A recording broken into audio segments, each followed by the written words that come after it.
Magandang araw sa inyo lahat.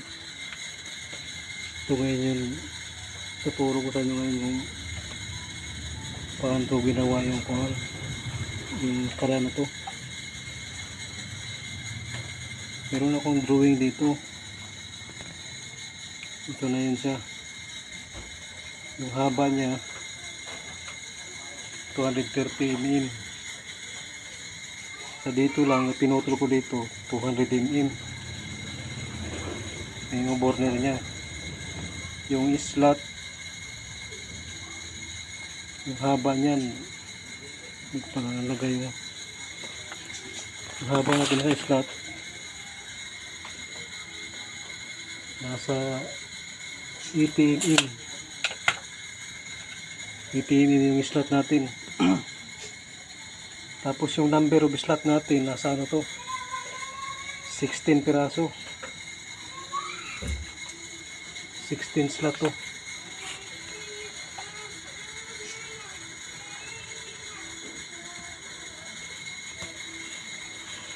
Yung haba ng slot,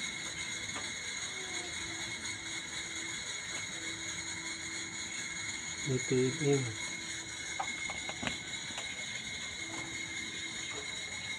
Yung dito naman, yung slot nito 32 slot ko siya. Yung butas ng slot natin 0.5 mm. Lahat yan 0.5 mm. Tapos yung height naman ito nasa 80 mm. Yung diameter nya 50 mm diameter. Mga kulang mga 2 inches yung diameter nito. Yung gasifier naman natin, ito yung gasifier nya. Yung haba ng gasifier natin nasa 260 yung gasifier natin, yung haba. Ito yun 260 mm.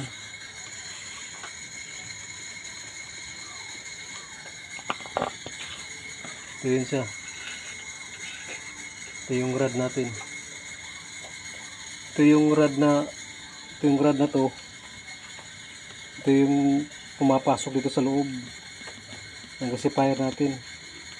Kailangan natin nalagyan ng rod kasi ito nag-serve to as heating device para yung init nito, ma-maintain yung init nito.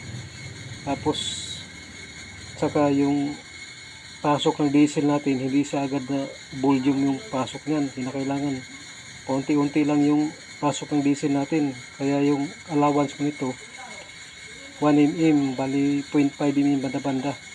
May allowance tayo ng 0.5 mm, 3 mm yung natin, yung boot, yung rod natin. Tapos yung haba 260 mm. Yung nozzle naman niya, ito yung nozzle nya. Nozzle tip nya is 0.4 mm, 0.3. Pero yung sa akin dito 0.4 mm to siya, yung sa akin. Depende yan kung gagawa ng nozzle tip natin, kung kasi ito maliit lang to siya Kaya yung ginawa ko na butas sa nozzle 0.4 lang. Maglalaro lang yan sa 0.4 o 0.3. Pag 0.5 malaki na yan, 0.6. Doon na yan sa kung malaki na yung mga burner mo, kailangan na yung 0.5 o 0.6.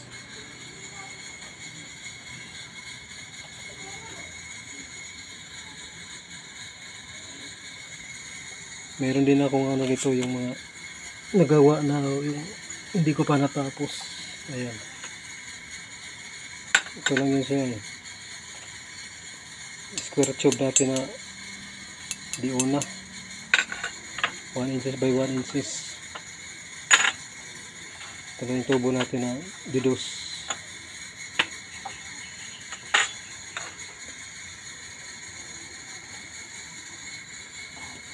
Tingnan nyo lang mabuti yung yung drawing ko, para kung gusto mo yung gayahin nyo ito lang yung masukat. Ayan.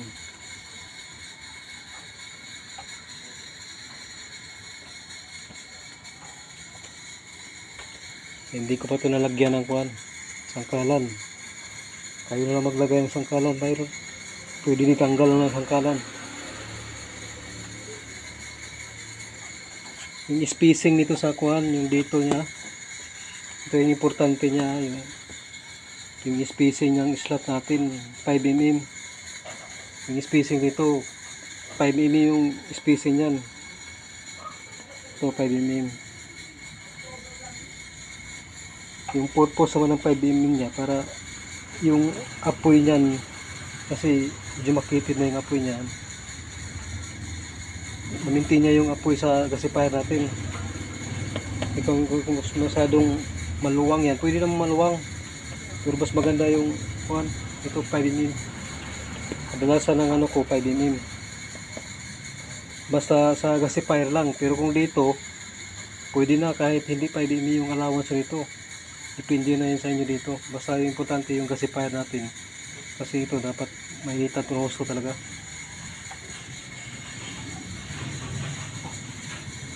Ito yung sa mga gasifier na maliit lang. Ang gasifier ko na to, nasa 16mm lang itong diameter. Yan, outside diameter niya 16mm, inside diameter 4mm. Ito yung tubo na ginagamit ko, maliit lang. Depende kasi yan kung malaki naman yung kuan mo, burner mo, lakihan mo rin ng kuan, gasifier. Pwede 1/2 na gasifier, 9mm, 10mm, 9mm, 10mm. Kasi meron din ako dito na gasifier ko dito. Ito yung mga gasifier ko na ibang klase ng mga gasifier. Fix to siya. Copper yung ginagamit ko nito. Hindi na naka-winding yan, puro naka-thread yan. Dulo niya naka-thread. Dito rin naka-thread. Yung diameter naman ito, nasa 9mm yung diameter nito eh. Kasunod, kung kailangan nyo ito ng tutorial nito, pakita ko rin yung drawing nito, para kung kailangan nyo lang nito, sabihan nyo lang sa akin.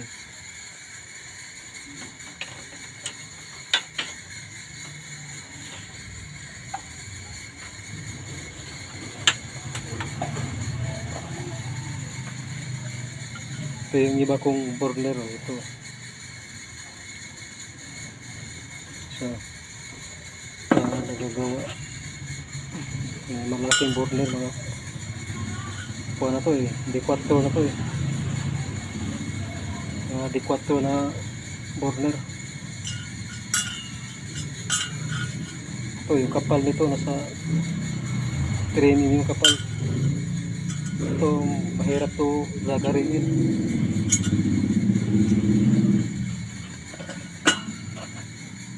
Patibayan ng ano, kasi paglagarin ito mahirap paglagarin.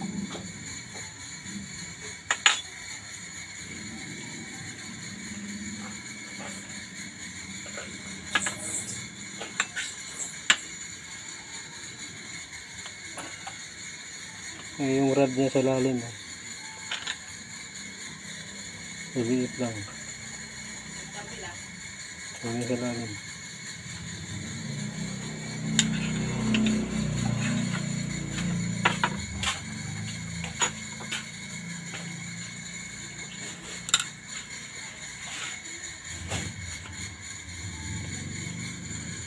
Yung fuel naman ito, hindi ito siya nakakuhan. Hindi ito walang gamit na tangkin o walang gamit na pressure nito. Hindi ko nilagyan ng hangin yung tangki nito, sa taas yung tangki nito. Hindi katulad ng iba nito, ito siya, may mga nilalagyan ko ng pressure to. Yung iba, pag nandito lang sa baba, pwede mo lagyan ng kuhan, pressure. Pero pag ito, wala to, dito nakasabit lang to siya.